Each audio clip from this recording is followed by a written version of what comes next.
Bismillahirrahmanirrahim.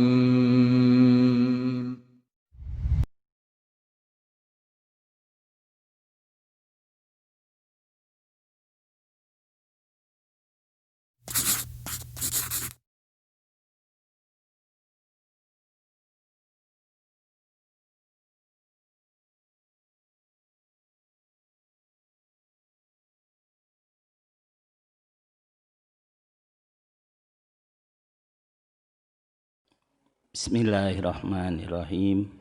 Assalamualaikum warahmatullahi wabarakatuh. Innal hamdalillahi nahmaduhu wa nasta'inuhu wa nastaghfiruh wa na'udzu billahi min syururi anfusina wa sayyiati a'malina. May yahdihillahu fala mudhillalah wa may yudlil fala hadiyalah. Wa asyhadu an la ilaha illallah wahdahu la syarikalah wa asyhadu anna Muhammadan abduhu wa rasuluh. Allahumma shalli wa sallim ala hadan nabiyil karim wa ala alihi wa sahbihi ajmain. Allahumma anfa'na bima 'allamtana wa 'allimna ma yanfa'una innaka antal alimul hakim. Amma ba'du. Qala Allah ta'ala a'udzu billahi minasyaitonir rajim. Ya ayyuhalladzina amanu ittaqullaha haqqa tuqatih wa la tamutunna illa wa antum muslimun. Alhamdulillah jemaah sekalian, kita bersyukur kepada Allah Subhanahu wa taala. Pada subuh pagi ini Allah masih memberi kesempatan kepada kita untuk melanjutkan hidup kita dalam suasana kebaikan, yaitu kita bisa sholat subuh berjamaah di masjid dan juga berzikir pada sholat, kemudian dilanjutkan dengan kajian rutin untuk hari Ahad ini, yaitu kajian akidah. Kita masih melanjutkan tentang hukum pelaku dosa besar. Allah Subhanahu wa taala berfirman dalam surat Ali Imran ayat 102, ya ayyuhalladzina amanu taqullaha haqqa tuqatih wa la tamutunna illa wa antum muslimun. Ya, ayat ini sering dibacakan oleh setiap khatib di dalam khutbah Jumat. Namun karena seringnya dibaca, jadi mungkin agak kurang penghayatan, tetapi mudah-mudahan dengan kita hadir di kajian, kita merenungi lagi makna ayat yang agung ini. Ya, silakan dibacakan terjemahnya, surat ketiga ayat 102 ya. Wahai orang-orang yang beriman, bertakwalah kepada Allah dengan sebenar-benarnya takwa kepadanya, dan janganlah kamu mati kecuali dalam keadaan muslim. Ya, jadi itu ada dua perintah di sana. Perintah bertakwa dengan sebenar-benarnya dan perintah meninggal harus dalam keadaan beragama Islam, ya. Bukan perintah jangan mati karena tidak bisa menghindar, ya. Tapi janganlah kamu mati kecuali dalam keadaan beragama Islam, ya. Nah, di sini para sahabat langsung merespon ayat ini dan bertanya kepada Rasulullah SAW, sebagaimana diriwayatkan oleh Imam Ibnu Katsir dalam tafsirnya. Ya Rasulullah, kaifa nattaqillaha haqqa tuqatih. Wahai utusan Allah, mereka bertanya kepada Rasulullah SAW, bagaimana caranya kami bertakwa kepada Allah dengan sebenar-benarnya takwa? Maka Rasulullah SAW menjawab, ayyudkara fala yunsa wa ayyuta'a fala yu'sa wa ayyushkara fala yukfar. Ya. Jadi takwa kepada Allah dengan sebenar-benarnya takwa itu, kata Rasulullah SAW, mengandung 3 unsur. Allah selalu diingat, tidak pernah dilupakan. Allah selalu ditaati, tidak pernah didurhakai. Kemudian kita selalu bersyukur dan tidak pernah mengeluh. Wah, ini berat banget ya. Selalu ingat Allah, nggak pernah lupa. Selalu taat, nggak pernah maksiat. Selalu bersyukur, nggak pernah mengeluh. Ya. Maka para sahabat seperti kita kaget ya. Ya Rasulullah, man yaqwa minna hada. Kalau takwa dengan sebenar-benarnya takwa itu seperti itu, sedangkan kami semua selalu diperintahkan untuk bertakwa dengan sebenar-benarnya takwa, siapa di antara kami yang bakal kuat untuk melakukan hal ini? Selalu ingat, nggak pernah lupa. Boro-boro Allah memerintahkan dalam surat Toha ayat 14, wa aqimis sholata lidzikri. Dirikan sholat untuk mengingatku. Boro-boro di luar sholat, lagi sholat saja begitu Allahu Akbar langsung ingat macam-macam kan gitu. Bukan ingat Allah kan gitu. Sedangkan kita itu harus ingat Allah setiap saat, nggak pernah lupa di dalam sholat maupun di luar sholat kan gitu. Kemudian selalu ditaati, nggak pernah maksiat, boro-boro gitu kan. Ya, kita beralasan dengan khilaf, kita beralasan dengan lupa. Padahal kadang-kadang kita melakukan dosa-dosa dan kita sadar itu suatu dosa, lalu menganggap nanti aja ditebus dengan sedekah, nanti aja ditebus dengan umroh, nanti begitu. Nah ini kenapa kemarin kita bahas dalam pembahasan hukum pelaku dosa besar, dimulai dengan ada yang disebut dosa besar, ada yang disebut dosa kecil, tetapi disimpulkan oleh para sahabat Nabi, la kabirota ma'at taubah wala sogirota ma'al isror. Kalau seseorang berlaku dosa besar itu betul-betul bertobat, maka dosa besarnya itu ditiadakan, diampuni ya. Tetapi kalau seseorang itu melakukan dosa-dosa kecil tapi terus menerus, maka itu juga tidak disebut dosa kecil ya. Kecil itu kalau satu kali, kalau berkali-kali ya numpuk jadi besar ya, sedikit demi sedikit lama-lama jadi bukit. Itu peribahasa Indonesia ya. Walaupun konotasinya adalah dalam masalah yang positif ya, seperti menabung ya, sedikit demi sedikit lama-lama jadi bukit. Nah, kemudian yang ketiga, wa ayyushkara fala yukfar. Selalu bersyukur kepada Allah, nggak pernah mengeluh, boro-boro juga ya. Kita kadang-kadang dikasih sakit aja marah-marah ya. Dikasih kanker, kantong kering aja putus asa ya. Dikasih turun jabatan aja langsung post power syndrome ya. Dulu anak buah saya kepada kemana ya gitu kan. Itu tanda mengeluh. Jadi marah-marah itu tanda mengeluh ya. Imam Ahmad rahimahullahu ta'ala ketika mau meninggal dunia sakit dengan demam yang sangat panas, dan beliau merintih, dan itu wajar manusiawi ya. Jadi kalau orang panas ngahodhod gitu biasanya gitu kan, merintih ya. Kemudian ada temannya seorang ulama juga mengingatkan, wahai Imam, wahai Ahmad, engkau seorang imam besar, tidak pantas engkau memberi contoh yang tidak baik. Merintih itu tanda kamu mengeluh gitu. Sejak itu tidak terdengar suara apapun. Padahal beliau sakit parah Imam Ahmad. Orang macan bisa meren gitu. Minimal kita merintih itu biar pasangan kita tahu. Orang gergering ya, perhatikan gitu kan. Kita minta perhatian orang ya. Bukan karena mengeluh kepada Allah. Tapi ingat ya, kalau yang begitu saja disebut mengeluh, kau mau leuwih ti eta, ambek-ambekan, kesel, nyalahkan kekayaan, nyalahkan orang lain gitu. Sudah saja terima, kita teh hamba Allah, kita harus sabar, kita harus ridho begitu. Nah, tetapi ingat bahwa ini adalah kondisi ideal ya. Kondisi ideal selalu ingat Allah, nggak pernah lupa. Selalu taat, nggak pernah maksiat. Selalu bersyukur, nggak pernah mengeluh. Maka ketika para sahabat bertanya, siapa yang bisa kuat di antara kami kalau terus-menerus begitu ya Rasulullah? Turun ayat yang meringankan ya dalam surat At-Taghabun ya, surat ke-64. Allah Ta'ala memerintahkan fattaqullaha mastata'tum, ya.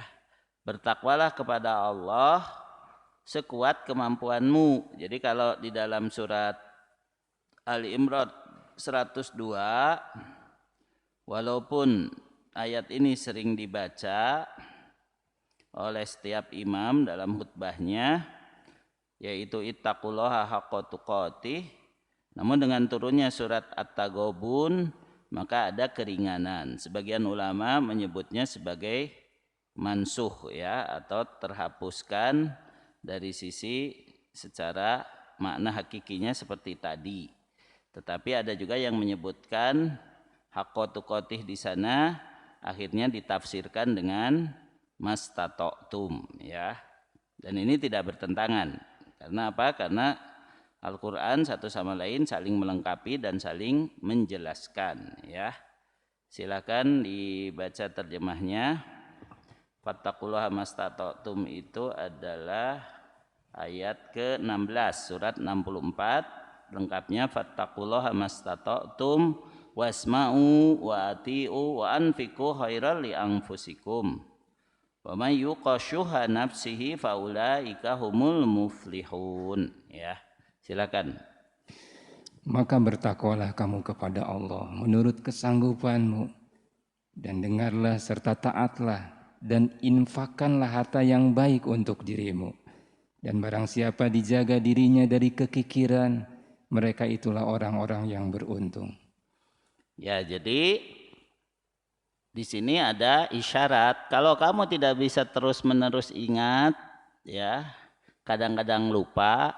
Kalau kamu tidak bisa terus-menerus taat, kadang-kadang lalai. Kalau kamu tidak bisa terus-menerus bersyukur, kadang-kadang kamu mengeluh. Kalau diingatkan tong merekedeweng gitu. Kalau diingatkan harus siap untuk berubah gitu. Termasuk banyak-banyaklah berinfak, jangan pelit berbagi rezeki, jangan pelit juga memaafkan orang lain, kan gitu.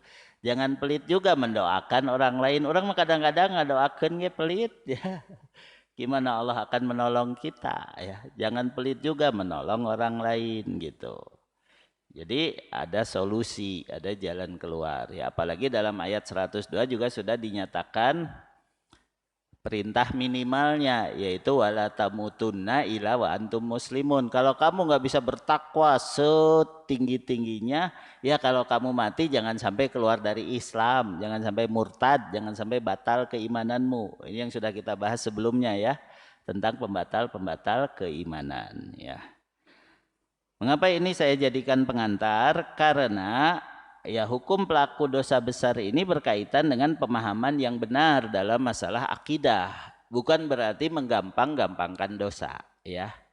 Tetapi kita harus tahu betul, menurut akidah Islam, menurut akidah Ahlussunnah wal Jamaah, pelaku dosa besar itu dihukumi seperti apa, ya. Baik, kita akan bahas sekarang sikap Ahlussunnah terhadap pelaku dosa besar beserta dalil-dalilnya, ya. Yang pertama, bahwa bila pelaku dosa besar itu termasuk orang yang bertauhid, yaitu tidak menyekutukan Allah, dan ikhlas, yaitu tidak ada kesyirikan, ya. Ia tidak dianggap kafir karena dosa besar yang dilakukannya itu. Sebaliknya, ia adalah seorang mukmin yang fasik karena melakukan dosa besar. Jadi nanti masalah wala dan baronya, kita tetap mencintainya karena tauhidnya, tapi kita berlepas diri memusuhi dan mengingatkannya karena dosa besarnya, ya. Ia adalah seorang mukmin yang fasik karena melakukan dosa besar, ia berada dalam kehendak Allah, ya.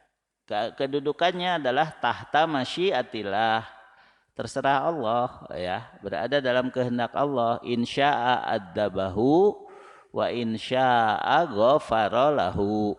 Kalau Allah berkehendak, Allah akan menyiksanya dulu, tapi tidak akan kekal di neraka. Dan kalau Allah berkehendak, Allah bisa langsung mengampuninya, ya. Ini adalah akidah Ahlussunnah terhadap murtakibil kabiroh, ya. Murtakibil kabiroh adalah orang yang tenggelam dalam melakukan dosa besar sampai matinya mungkin belum sempat bertobat dari dosanya, ya. Bagaimana kalau dia mati dalam keadaan itu? Orang-orang Khawarij langsung mengatakan kafir. Orang-orang Mu'tazilah mengatakan fi manzilatin bainal manzilatain. Orang beriman yang mati dalam keadaan sebagai pelaku dosa besar yang tidak bertobat, dia berada dalam dua keadaan. Tidak iman, tidak juga kafir. Itu tidak ada definisi itu dalam akidah yang diajarkan Rasulullah SAW. Tapi ini akal-akalan saja, ya. Dari Wasil bin Atha, ya. Asalnya Wasil bin Atha ini muridnya Hasan Al-Basri. Ketika ada yang nanya begitu, dia menjawab dengan akalnya. Maka Hasan mengatakan i'tazalna Wasil. Wasil telah i'tizal, telah menyempal dari kami. Maka dari situlah orang-orang yang mengikuti Wasil dan sejenisnya, yaitu orang-orang yang mendahulukan akalnya daripada dalil, itu disebut Mu'tazilah, ya. Ini Mu'tazilah kalau sudah sampai dalam itu bahaya, arahnya bisa ke menentang dalil, ya gitu. Nah, orang-orang Mu'tazilah mengatakan bahwa pelaku dosa besar ini diantara dua kedudukan iman dan kafir. Tapi kalau ditanya apa hukumnya di akhirat, mereka kekal di neraka. Jadi mirip dengan Khawarij, ya, mirip dengan Khawarij, ya. Sedangkan Ahlussunnah mengatakan orang yang melakukan dosa besar tapi masih bertauhid, dia tidak kafir, tapi dia fasik karena dosanya. Kedudukannya di akhirat gimana? Kedudukan di akhirat kita juga tidak mengatakan langsung masuk neraka. Ya terserah Allah. Karena itu sudah firman Allah. Innallaha la yaghfiru ayyusyraka bihi wa yaghfiru ma duna dzalika liman yasha. Sesungguhnya Allah tidak akan mengampuni dosa syirik, tapi akan mengampuni dosa di bawah itu bagi siapa yang ia kehendaki. Yang dimaksud mengampuni bagi siapa yang ia kehendaki bukan berarti ada dosa selain syirik atau kafir yang menyebabkan kekal di neraka. Bukan begitu. Artinya kalau Allah berkehendak bisa langsung mengampuninya. Dan kalau Allah berkehendak, Allah bisa menyiksanya, tapi pada akhirnya juga mengampuninya. Ya. Apa yang menentukan itu? Ya kita nggak tahu. Ya terserah Allah gitu. Tapi kita diberitahu ciri-cirinya. Mungkin karena Allah mengetahui hatinya lebih daripada orang lain. Ya, walaupun dia mati dalam keadaan belum bertobat dari dosa besarnya, hatinya oleh Allah dilihat bersih, ya murni, ingin balik, hanya belum kesampaian gitu. Bisa langsung diampuni, ya. Atau karena Allah melihat bahwa dia perlu dibersihkan dari segala kekotoran hati sebelum masuk surga. Kan masuk surga tuh harus bersih dulu hatinya. Wa naza'na ma fi sudurihim min gilin. Kami bersihkan segala dendam dari dada penghuni surga. Ya mungkin masih ada hal-hal yang harus dibersihkan dari kolbunya. Juga dalam hadis, la yadkhulul jannah man kana fi qalbihi misqala habbati khardalin atau misqala dzarratin min kibrin. Tidak akan bisa masuk surga orang yang dalam hatinya masih ada sebesar debu saja kesombongan. Jadi ada debu kesombongan saja menyebabkan seseorang terhalang dulu masuk surga. Nah, disiksa di neraka itu mungkin bisa menghilangkan itu, ya. Menghilangkan kesombongannya supaya pantas masuk surga. Daripada engke mending ayeuna, bapak-bapak, ibu-ibu, mari kita belajar membersihkan hati terhadap sesama orang beriman supaya teu kudu dicuci heula di neraka. Mari kita hilangkan kesombongan dalam diri, ya. Kita siap tunduk patuh kepada ayat, kepada hadis, sami'na wa ata'na. Karena yang dimaksud kesombongan itu adalah batrul haqqi wa ghamtun nas, menolak kebenaran dan merendahkan orang lain. Nah, itulah kesombongan, ya. Jadi sebelum mati hilangkan dengki, sebelum mati hilangkan ujub dan ria serta takabur, ya. Itu caranya supaya kita tidak harus mampir dulu di neraka kalau pengen masuk surga, ya. Itu sebenarnya ya Allah Maha Adil gitu, ya. Jadi jelas bahwasanya kalau Allah berkehendak akan menyiksa orang itu dulu, itu pasti ada alasannya. Kalau Allah berkehendak Allah bisa langsung mengampuninya, itu juga pasti ada alasannya, ya. Nah, sebagaimana hadis lain tentang seorang pezina Bani Israel yang memberi minum anjing lalu dia dikatakan masuk surga. Walaupun dalam hadis ini tidak dikatakan langsung ya, tetapi kita katakan orang ini orang beriman. Kalau mati terserah Allah. Rasul mengatakannya masuk surga, bisa saja langsung memang masuk surganya ya. Tapi bisa juga dia memang pada akhirnya masuk surga karena imannya diterima dengan bukti dia menyayangi anjing yang kehausan tadi, begitu kan. Walaupun dia harus dibersihkan dulu dari dosa zinanya, misalnya seperti itu. Tetapi intinya orang beriman itu ujung-ujungnya ke surga. Orang bertauhid itu ujung-ujungnya ke surga ya, ujung-ujungnya. Makanya tadi wala tamutunna illa wa antum muslimun.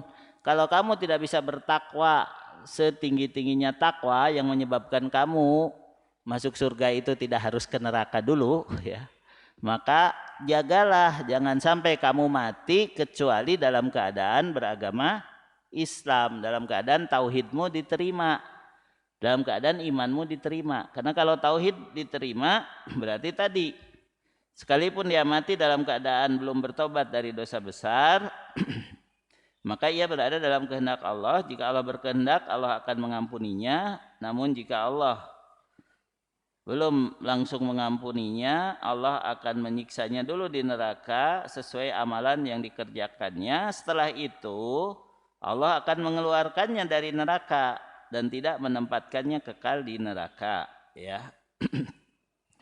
Nah, mengapa kita harus menetapkan sikap seperti ini? Ya, karena inilah yang sesuai dengan dalil. Ya, hal ini berbeda dengan madhab kelompok-kelompok yang sesat. Ya, seperti yang pertama, kelompok Murji'ah mengatakan bahwa keimanan seseorang tidak dapat dikotori oleh sebuah maksiat dan kekafirannya tidak dapat disucikan dengan ketaatan.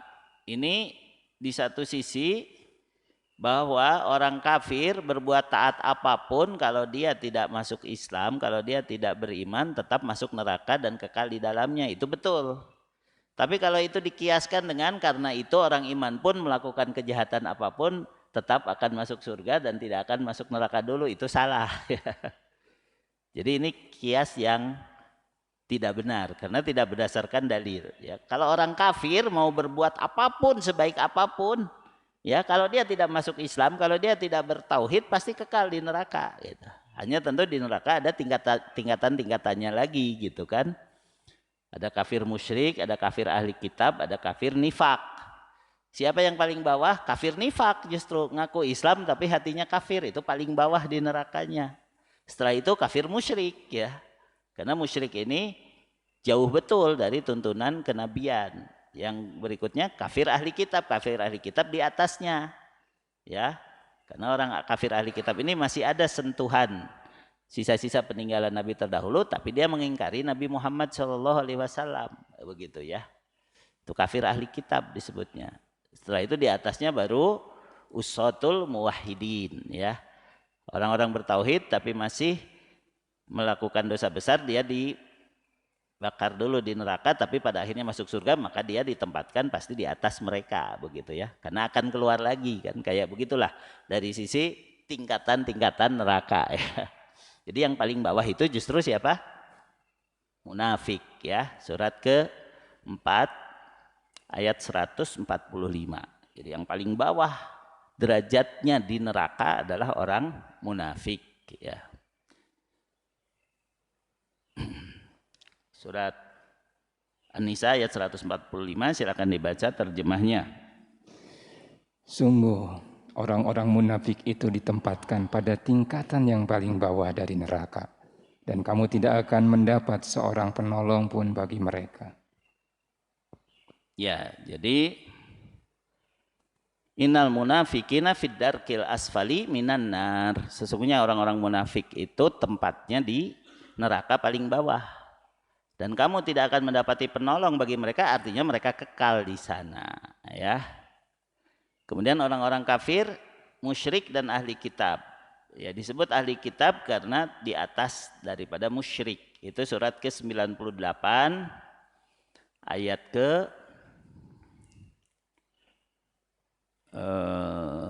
berapa tuh? Ayat ke-6 ya. Ayat ke-6 atau ayat ke-5? Ayat ke-6 kayaknya. Setelah wa ma umiru ya. Innalladzina kafaru min ahlil kitabi wal musyrikin. Coba dibaca terjemahnya. Sungguh orang-orang yang kafir dari golongan ahli kitab dan orang-orang musyrik akan masuk ke dalam neraka jahanam. Mereka kekal di dalamnya selama-lamanya. Mereka itu adalah sejahat-jahat makhluk. Ya.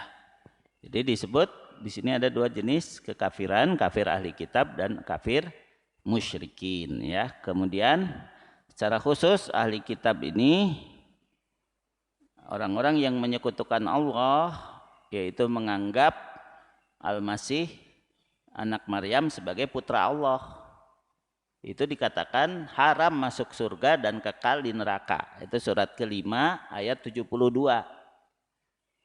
Jadi kalau ada orang mengatakan, Ustadz, kenapa sih haram mengucapkan selamat Natal? Kan nggak ada larangannya. Itu salah tanya. Kenapa? Kalau kita mengucapkan selamat berarti mengakui kekafiran mereka, menganggap Isa sebagai anak Allah. Ya. Dan kalau kita mengakui kekafiran mereka, maka kita akan digolongkan seperti mereka. Kita tidak akan dibangkitkan sebagai orang Islam. Nanti kita dibangkitkan sebagai orang Nasrani. Ya, naudzubillahi min dzalik ya. Laqad kafarol ladina qalu innallaha huwal masihu ibnu Maryam. Wa qala al-masihu ya bani Israil abudullaha rabbi wa rabbukum innahu may yusyrik billahi faqad haramallahu alaihil jannah wa ma'wahun nar wa ma lidzalimina min ansor ya. Surat kelima ayat berapa tadi? 72 ya, silakan Kang Tis. Sungguh telah kafir orang-orang yang berkata, sesungguhnya Allah itu dialah Al-Masih putra Maryam. Padahal Al-Masih sendiri berkata, wahai Bani Israel, sembahlah Allah, Tuhanku dan Tuhanmu. Sesungguhnya barang siapa mempersekutukan sesuatu dengan Allah, maka sungguh Allah mengharamkan surga baginya dan tempatnya ialah neraka, dan tidak ada seorang penolong pun bagi orang-orang yang zalim itu. Ya, jadi di sana disebutkan tidak ada seorang penolong pun. Jadi kalau ayat menyebutkan tidak ada seorang penolong pun, itu artinya dia kekal di neraka, begitu ya. Karena ada juga yang mempermasalahkan dengan mengatakan ternyata akhirat itu tidak kekal. Ya itu kan aneh ya. Kenapa katanya kalau surga disebut khalidina fiha abada, kalau di neraka hanya khalidina fiha, tidak pakai abada. Ya kalau ayat Al-Bayyinah saja kan ada dalam surat Al-Jin, orang masuk neraka juga disebut abada ya.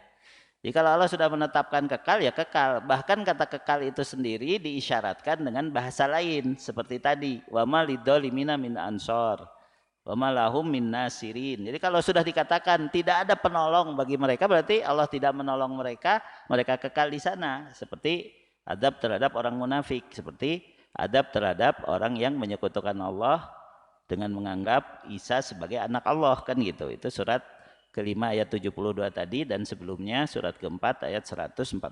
Nah ini tentang pentingnya menjaga tauhid, jangan sampai syirik, jangan sampai kafir, jangan sampai munafik ya. Nah ini tiga-tiganya adalah penyakit yang paling berbahaya untuk akidah.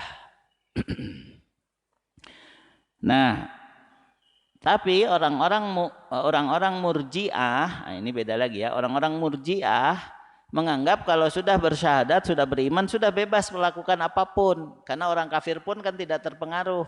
Mau berbuat baik apapun tetap kekal di neraka. Orang yang sudah bersyahadat, orang yang sudah beriman bebas mau berbuat apapun nanti tetap masuk surga. Itu tipuan setan ya. Sebab ada yang disebut nawakidul Islam, ada yang disebut nawakidul iman ya.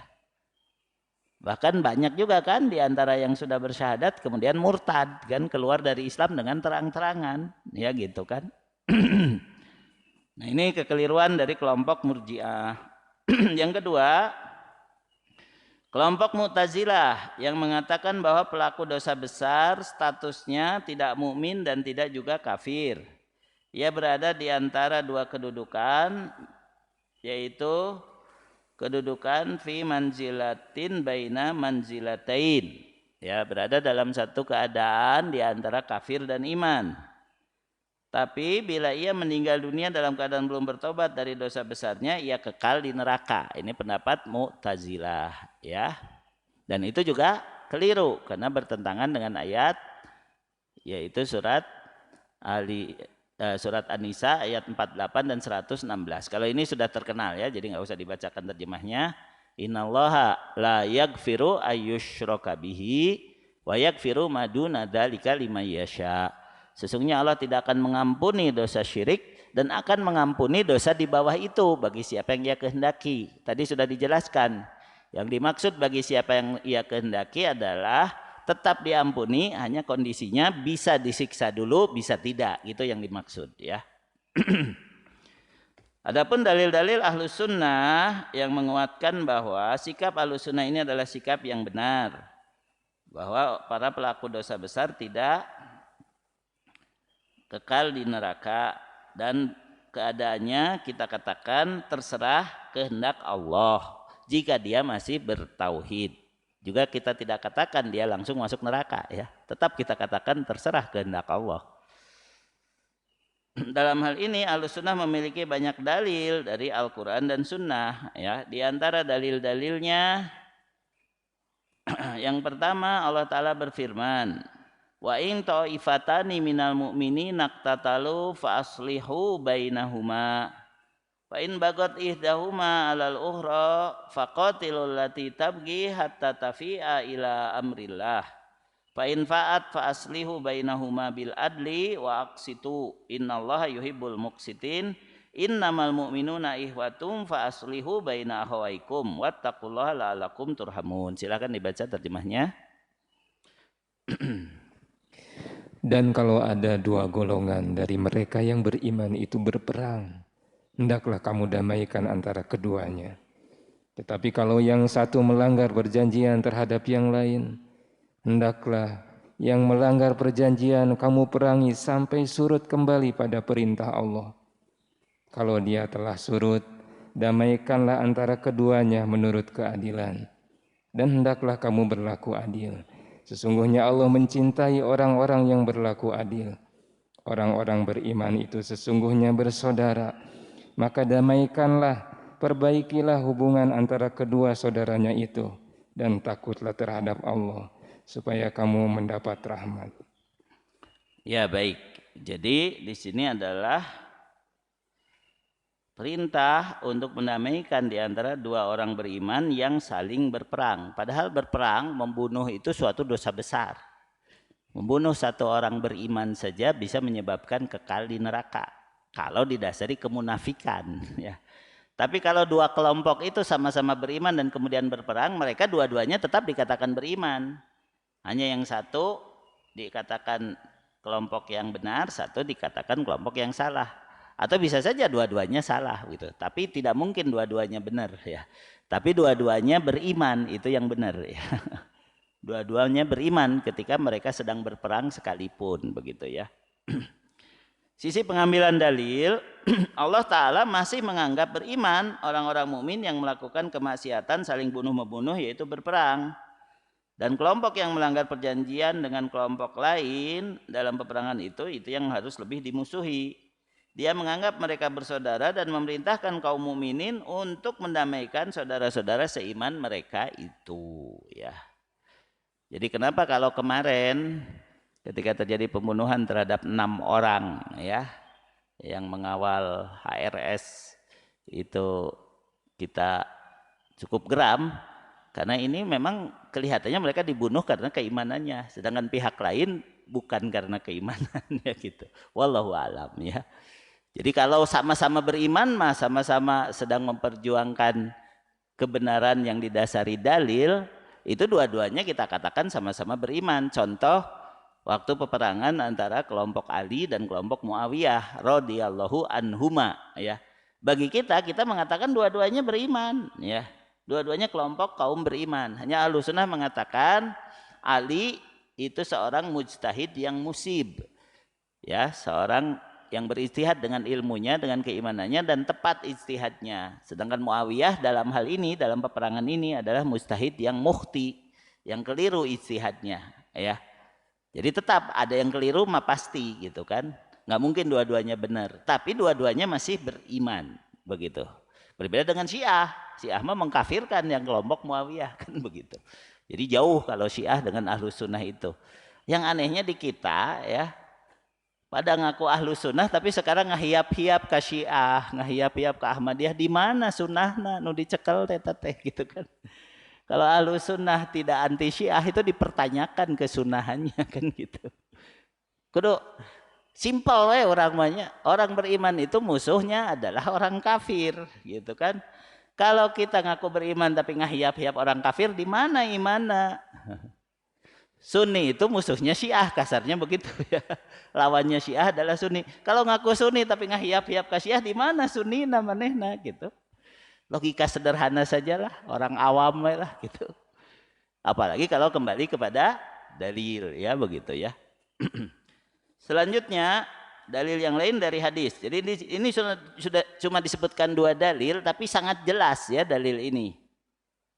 Imam Muslim meriwayatkan dengan sanadnya dari sahabat Abu Sa'id Al-Khudri bahwa Rasulullah SAW bersabda, yudhilullahu ahlal jannatil jannata yudhilu may yasha'u bi rahmatih wa yudhilu ahlan narin nara thumma yaqul unduru ma wajadtum fi qalbihi misqala habbatin min khardalin min iman fa akhrijuhu.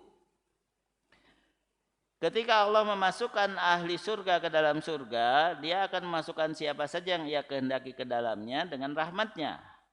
Lalu dia juga memasukkan ahli neraka ke dalam neraka. Kemudian Allah berfirman kepada para malaikat, coba periksa siapa saja yang kalian dapati di dalam hatinya masih ada keimanan walaupun hanya sebesar dzarrah, ya, sebesar biji sawi, ya. Sebesar ya yang paling kecil, yang masih diterima begitu. Perhatikan yang sudah masuk neraka itu adakah iman di hatinya, ya, fa akhrijuhu, maka keluarkanlah ia dari neraka. Ya itu tentu tadi setelah dosanya dianggap cukup untuk membuat dia pantas masuk surga. Maka malaikat pun mengeluarkan sekelompok orang yang telah hangus terbakar. Kemudian mereka semua dilemparkan ke dalam Nahrul Hayah atau telaga kehidupan atau disebut Al-Haid ya. Di dalamnya mereka pun tumbuh seperti biji-bijian yang tumbuh di tepi aliran sungai. Tidakkah kalian melihat bagaimana ia keluar berwarna kuning melingkar? Ya, jadi di surga itu ada tempat khusus untuk mencuci, untuk sanitasi ya. Sebelum orang yang dari neraka masuk surga harus memakai sanitizer dulu ya gitu. Itu dimasukkan ke dalam Nahrul Hayah supaya hilang ya hangusnya, lalu tumbuh lagi seperti kacang yang tumbuh karena aliran sungai ya. Nah, dalam riwayat lain dia tumbuh menjadi seorang lelaki yang amat tampan kecuali di dahinya masih ada tanda hitam karena tetap ada bedanya. Orang yang masuk surga langsung dengan yang tidak langsung ya. Mereka juga digelari dengan jahanamiyin, yaitu sesa jahanam. Tapi lumayan kan ujung-ujungnya masuk surga juga begitu ya. Nah, sisi pengambilan dalil dari hadis ini, Allah tidak menempatkan para pelaku dosa kekal di dalam neraka. Sebaliknya Allah mengeluarkan orang yang di dalam hatinya walaupun hanya ada sedikit keimanan dari dalam neraka. Sehingga keimanan bisa menjadi sedemikian rupa sedikit ya tidak lain karena kemaksiatannya ya.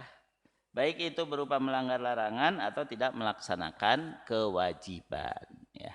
Jadi saya pernah ditanya, Ustadz, kalau begitu yang disebut iman minimal itu seperti apa? Ya memang agak susah didefinisikannya, tapi Imam At-Tahawi mengatakan wala nukaffiru ahadan min ahlil kiblah bidan bin malam yastahillahu.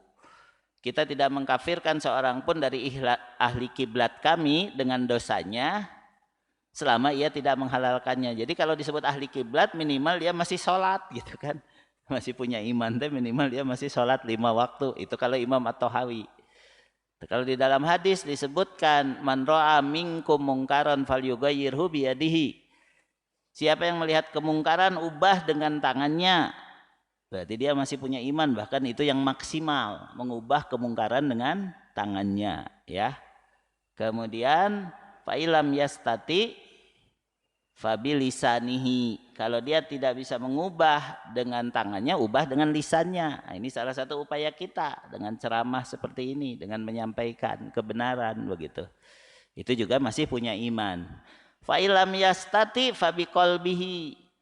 Maka kalau dia tidak mampu mengubah kemungkaran itu dengan lisannya, dengan hatinya menunjukkan kebencian, mendoakan agar kemungkaran itu oleh Allah diubah, begitu kan. Jadi mendoakan, memperlihatkan kebencian, pergi dari tempat kemungkaran itu, bukan menyetujuinya, ya.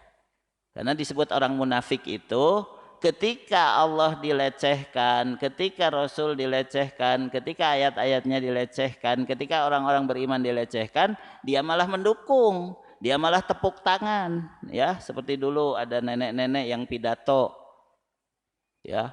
Kenapa sih di negeri kita itu ada orang-orang yang punya ideologi tertutup, berbicara tentang kehidupan setelah fana, kayak pernah ke sana aja lalu tepuk tangan. Nah, itu dia sedang mendukung kekafiran yang begitu itu. Omongan itu omongan kekafiran, tidak percaya kepada akhirat, kan begitu, ya. Surat ke-4 ayat 140. Kalau ada orang ngomong yang melecehkan ayat Allah, kamu harus pergi. Kalau tidak, kamu nanti seperti mereka, kamu akan dibangkitkan sama dengan orang munafik, ya. Silakan, surat An-Nisa ayat 140, ya. Dan sungguh Allah telah menurunkan ketentuan bagimu di dalam kitab Al-Quran, bahwa apabila kamu mendengar ayat-ayat Allah diingkari dan diperolok-olokkan oleh orang-orang kafir, maka janganlah kamu duduk bersama mereka sebelum mereka memasuki pembicaraan yang lain. Karena kalau tetap duduk dengan mereka, tentulah kamu serupa dengan mereka. Sungguh Allah mengumpulkan semua orang-orang munafik dan orang-orang kafir di neraka jahanam. Ya, jadi seperti itu.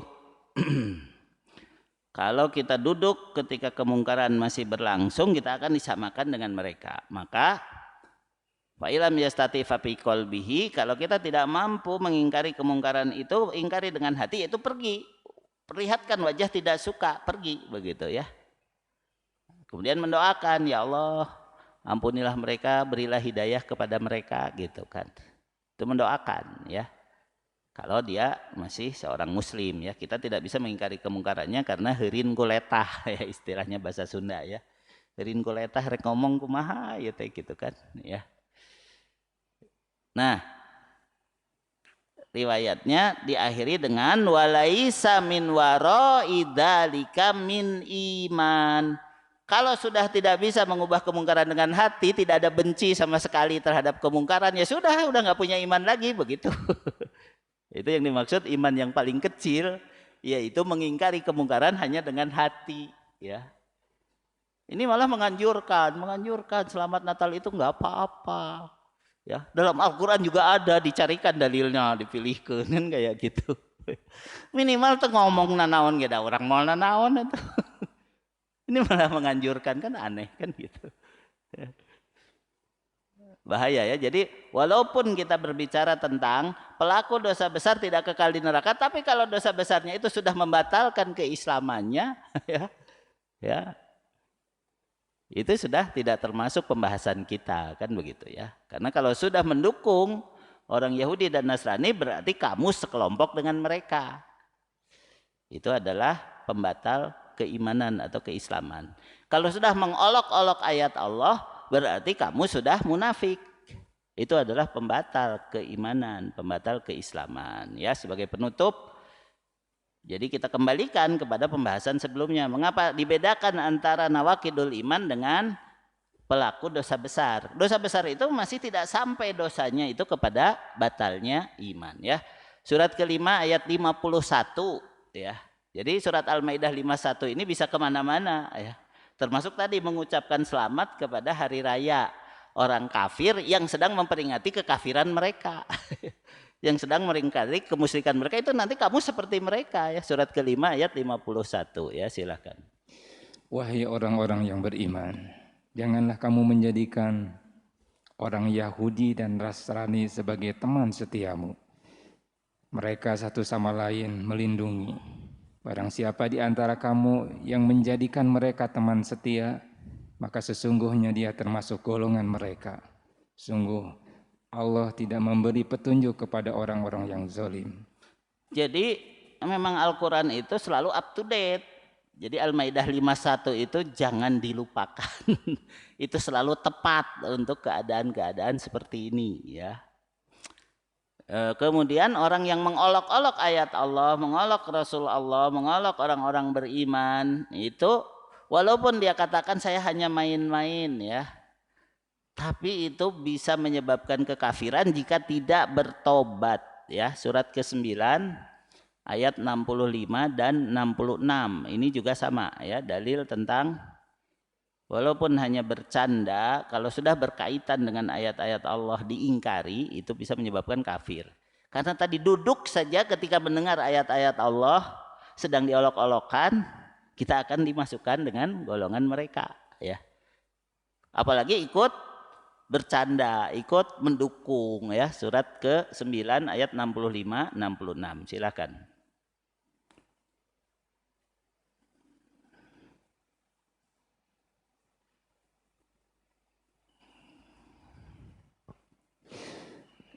Dan jika kamu tanyakan kepada mereka, niscaya mereka akan menjawab, sesungguhnya kami hanya bersendau gurau dan bermain-main saja.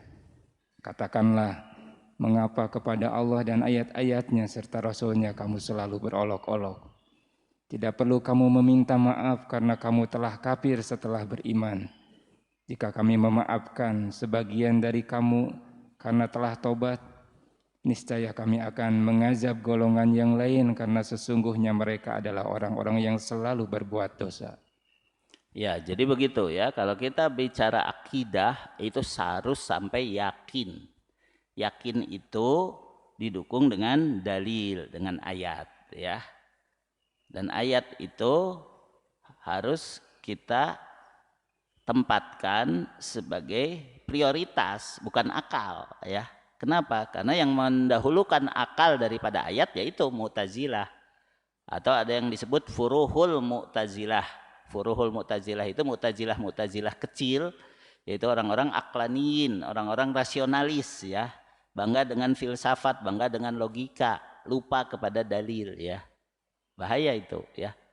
Memang harus punya tawadu, punya rendah hati untuk tunduk kepada dalil, yaitu Al-Quran dan As-Sunnah ya.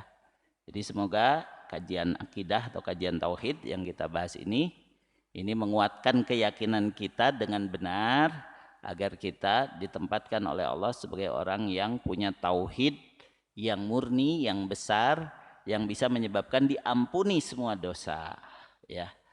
Tapi tadi kalau kita belum bisa seperti itu, matinya jangan sampai keluar dari Islam gitu ya. Artinya jaminannya hanya tidak kekal di neraka, tapi ujung-ujungnya tetap masuk surga ya.